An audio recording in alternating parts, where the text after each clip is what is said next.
Good morning students. कल तक क्या एक्सप्लेन किया था मैंने? डिस्काउंट, है ना। आज मैं आपको कमीशन एक्सप्लेन कर रही हूँ।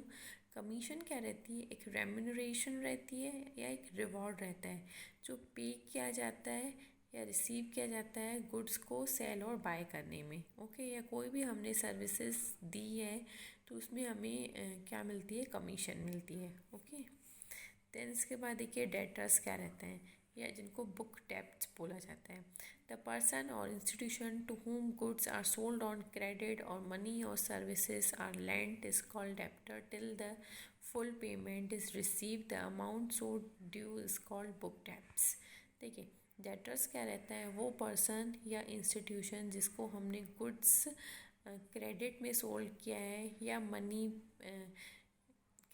मनी या सर्विसेज जिनको हमने लेंड की है, मतलब गुड्स सोल्ड किए या हमने मनी दे उधार में दिया है ना, या कोई भी सर्विसेज उनको दे दी और उनसे पैसे अभी तक हमें नहीं मिले, और जब तक उनसे मनी रिसीव नहीं हो जाती तब तक वो हमारे डेटर्स होते हैं, या जिनको बुक डेब्ट्स भी बोलते हैं। ठीक है, और जो अमाउंट ड्यू रहती है उनको क्या बोला जाता है? Book debts.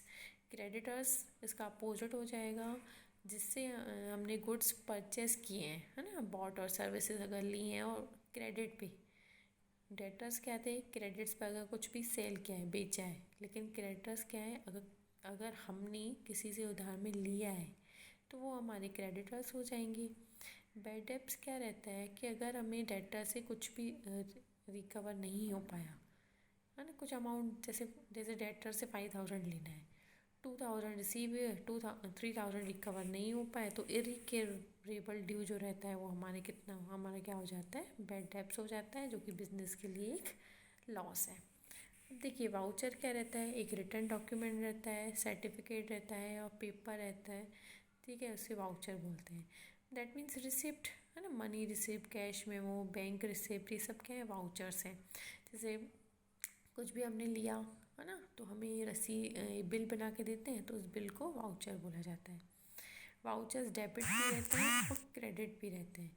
डेबिट वाउचर्स वो रहते हैं on the basis of which debit entry is made on the books, and credit voucher are on the credit entry is made. Business transactions क्या रहते हैं? Mutual dealing of goods, money और services on business is called business transaction. देखिए goods, money और service में क्या करना, dealing करना, वो क्या रहते हैं? हमारे business transactions. Assets refers to those resource of businessman which assist in earning profit।